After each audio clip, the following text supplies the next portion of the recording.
Hi everyone welcome two million dots. നമ്മുടെ കഴിഞ്ഞ crypto series ഒക്കെ നിങ്ങൾ കണ്ടിട്ടുണ്ടാവുമെന്ന് വിശ്വസിക്കുന്നു. അപ്പോൾ അതിൽ നമ്മൾ ഡീറ്റെയിൽ ആയി പറയുന്നുണ്ട് എന്തിനാണ് ക്രിപ്റ്റോ കറൻസി, ബിറ്റ് കോയിൻ എന്തൊക്കെയാണ് യൂസേജ്, ബിറ്റ് കോയിൻ നമുക്ക് എങ്ങനെയൊക്കെ ഫേവറബിൾ ആയിട്ട് നിൽക്കുന്നു, എല്ലാ കാര്യവും നമ്മൾ ആ വീഡിയോയിൽ ഡിസ്കസ് ചെയ്തിട്ടുണ്ട്. അപ്പോൾ കാണാത്തവർ നമുക്ക് ജസ്റ്റ് പ്ലേ ലിസ്റ്റ് കൊടുത്തിട്ടുണ്ട്, അത് കണ്ടിട്ട് വരിക. അപ്പോൾ ഇന്ന് നമ്മൾ ഡിസ്കസ് ചെയ്യാൻ പോകുന്നത് യൂട്ടിലിറ്റി കോയിൻസ് ആണ്. അല്ലെങ്കിൽ ഒരു പുതിയ കോയിൻസ് ഒക്കെ ലിസ്റ്റ് ചെയ്യുമ്പോൾ എന്തിൻ്റെ ബേസ് ചെയ്ത് ലിസ്റ്റ് ചെയ്യുന്നത്, അതുപോലെ തന്നെ നമുക്കൊരു കോയിനെ ട്രസ്റ്റ് ചെയ്യാൻ പറ്റുമോ. അതുപോലെ തന്നെ ഒരുപാട് പേര് റീസെൻറ്റ് വീഡിയോസിൽ ചോദിച്ചിരുന്നു യൂട്ടിലിറ്റി കോയിൻസ് എന്താണെന്ന് ചോദിച്ചിരുന്നു. സോ ആ ഒരു കാര്യമാണ് നമ്മൾ ഈ ഒരു വീഡിയോയിൽ എക്സ്പ്ലെയിൻ ചെയ്യാൻ പോകുന്നത്. അപ്പോൾ നമുക്ക് യൂട്ടിലിറ്റി കോയിൻ എന്താണെന്ന് നോക്കിയാലോ. അപ്പോൾ യൂട്ടിലിറ്റി ടോക്കൺസ് എന്ന് പറയുന്നത് ഒരു യൂട്ടിലിറ്റിക്ക് വേണ്ടിയിട്ട് അവർ ക്രിയേറ്റ് ചെയ്യുന്ന ടോക്കൺസ് ആണ്. അത് പിന്നീട് മാർക്കറ്റിൽ അല്ലെങ്കിൽ പിന്നീട് നമ്മുടെ എക്സ്ചേഞ്ചിൽ പല പല കോയിൻസ് ആയിട്ട് വരും. അപ്പോൾ എല്ലാവരും ആ കോയിൻസ് മേടിച്ച് ഹോൾഡ് ചെയ്യാറുണ്ട്. പക്ഷേ ബ്ലൈൻഡ്ലി അങ്ങനത്തെ ഒരു കോയിൻസ് മേടിച്ച് വെക്കരുത്. കാരണം ഏത് യൂട്ടിലിറ്റി എന്തിനു വേണ്ടിയിട്ട് ക്രിയേറ്റ് ചെയ്തു അത് നോക്കണം. അപ്പോൾ യൂട്ടിലിറ്റി എത്രത്തോളം സ്ട്രോങ് ആണോ, സോ അതിനനുസരിച്ച് കോയിൻസിനും വരും കാലങ്ങളിൽ ബൂമിംഗ് ഉണ്ടാവും. അപ്പോൾ എന്താണെന്ന് വെച്ച് പറഞ്ഞുതരാം. ഇപ്പോൾ ബ്ലോക്ക് ചെയിനിൻ്റെ അണ്ടറിൽ വർക്ക് ചെയ്യുന്ന എല്ലാ ആപ്പുകളും യൂട്ടിലിറ്റി കോയിൻസ് ഇൻട്രൊഡ്യൂസ് ചെയ്തിട്ടുണ്ടാവും. അപ്പോൾ ആദ്യം നമ്മൾ ചെക്ക് ചെയ്യേണ്ടത് ഇത് യൂട്ടിലിറ്റിയാണ് ചെക്ക് ചെയ്യേണ്ടത്. നമ്മളൊരു കോയിനിൽ ഇൻവെസ്റ്റ്മെന്റ് ചെയ്യുമ്പോൾ ആ കോയിൻ എത്രമാത്രം സ്ട്രോങ് ആണെന്ന് നോക്കണം. ഇപ്പോൾ ഒരു എക്സാമ്പിൾ പറയുമ്പോൾ നമ്മളൊരു ഇന്ത്യൻ മാർക്കറ്റിൽ ഒരു കമ്പനിയിൽ ഇൻവെസ്റ്റ് ചെയ്യുമ്പോൾ ആ കമ്പനി എത്രത്തോളം സ്ട്രോങ് ആണെന്ന് നോക്കും അല്ലേ. അതുപോലെ തന്നെയാണ് നമ്മൾ ഈ യൂട്ടിലിറ്റി ടോക്കൺസ് മേടിച്ച് ഹോൾഡ് ചെയ്യുമ്പോൾ ഇത് ഏത് യൂട്ടിലിറ്റി ആണ് ഇത് ക്രിയേറ്റ് ചെയ്തത്, അല്ലെങ്കിൽ ഏത് യൂട്ടിലിറ്റിയാണ് ഇത് ഇൻട്രൊഡ്യൂസ് ചെയ്ത് നോക്കണം. അപ്പോൾ ആ യൂട്ടിലിറ്റിയുടെ ബാക്കിലുള്ള എത്രമാത്രം സ്ട്രോങ് ആണോ, സോ അതുപോലെ തന്നെ ആയിരിക്കും ഈ കോയിൻസിൻ്റെ സ്റ്റെബിലിറ്റി ഉണ്ടാവുക. സോ നിങ്ങൾ അങ്ങനത്തെ കോയിൻസ് മേടിച്ച് ഹോൾഡ് ചെയ്യുകയാണെങ്കിൽ നിങ്ങൾ ആദ്യം ആ കാര്യം ചെക്ക് ചെയ്യുക. അപ്പോൾ ഈ യൂട്ടിലിറ്റി ടോക്കൺസ് കൊണ്ട് എന്താണ് ഉദ്ദേശിക്കുന്നത് പറഞ്ഞുതരാം.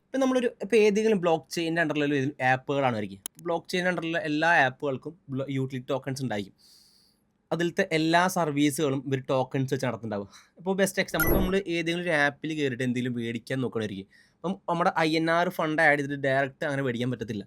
അവിടെ നമ്മൾ ഈ INR ആഡ് ചെയ്യുമ്പോൾ നമുക്ക് ഇത്ര ടോക്കൺസ് ആണ് കിട്ടുക. ഇപ്പോൾ നമുക്ക് നമ്മുടെ ഒരു 100 റുപ്പീസിന് ഇത്ര ടോക്കൺസ് എന്ന് ഇപ്പോൾ അവർ കണക്കാക്കിയിട്ടുണ്ടാവും. ഇപ്പോൾ നമ്മൾ ഒരു 100 റുപ്പീസ് ആഡ് ചെയ്യുമ്പോൾ നമുക്ക് ഇത്ര ടോക്കൺസ് ആണ് കിട്ടുക. അപ്പോൾ 100 റുപ്പീസിന് ഒരു ടോക്കൺ ആണെങ്കിൽ ഒരു ടോക്കൺ അത്ര നമ്മൾ നമ്മുടെ ആ ആപ്പിൽ, അല്ലെങ്കിൽ നമ്മൾ യൂസ് ചെയ്യുന്ന ആപ്പിൽ റിഫ്ലക്റ്റ് ചെയ്യുള്ളൂ.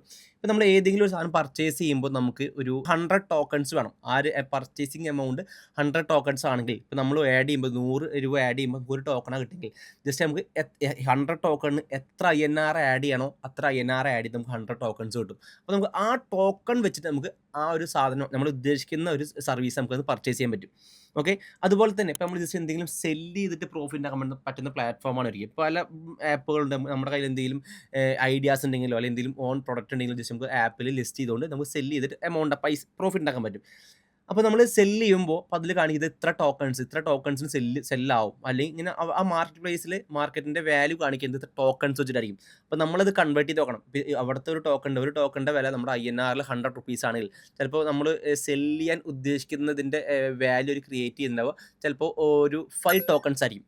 5 ടോക്കൺസ് പറയുമ്പോൾ എന്താ, ഒരു ടോക്കണിൻ്റെ വില INR 100 റുപ്പീസ് ആണെങ്കിൽ 5 ടോക്കണിന് 500 റുപ്പീസ്. അപ്പോൾ നമുക്ക് വേണമെങ്കിൽ ആ ഡീൽ നമ്മൾ ഓക്കെ പറഞ്ഞാൽ മതി. അങ്ങനെ നമ്മൾ ആ ഒരു പ്ലാറ്റ്ഫോമിൽ നമ്മൾ സെല്ല് ചെയ്ത് കഴിഞ്ഞാൽ നമുക്ക് കിട്ടുന്ന എമൗണ്ട് ടോക്കൺസ് ആയിട്ടായിരിക്കും.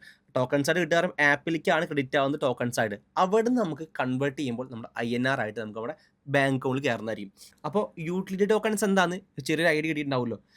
എനിക്കറിയാം ഈ ഒരു ചെറിയ വീഡിയോ കൊണ്ട് ഇതൊന്നും ക്ലിയർ ആവുന്നില്ല എന്നറിയാം. എന്നാലും നിങ്ങൾക്ക് ഇനി ഈ വീഡിയോ സംബന്ധമായി വീഡിയോ കണ്ട് എന്തെങ്കിലും ഡൗട്ട്സ് വരികയാണെങ്കിൽ ചാറ്റ് ബോക്സിൽ ചോദിക്കാവുന്നതാണ്. അതുപോലെ തന്നെ നിങ്ങൾക്ക് ഇനിയും യൂട്ടിലിറ്റി ടോക്കൺസിനെ കുറിച്ച് ഡീറ്റെയിൽ ആയിട്ട് അറിയണമെങ്കിൽ തന്നെ ചാറ്റ് ബോക്സിൽ പറഞ്ഞാൽ ജസ്റ്റ് നമുക്ക് ലെങ്തി ആയിട്ടൊരു മറ്റൊരു വീഡിയോ ചെയ്യാവുന്നതാണ്.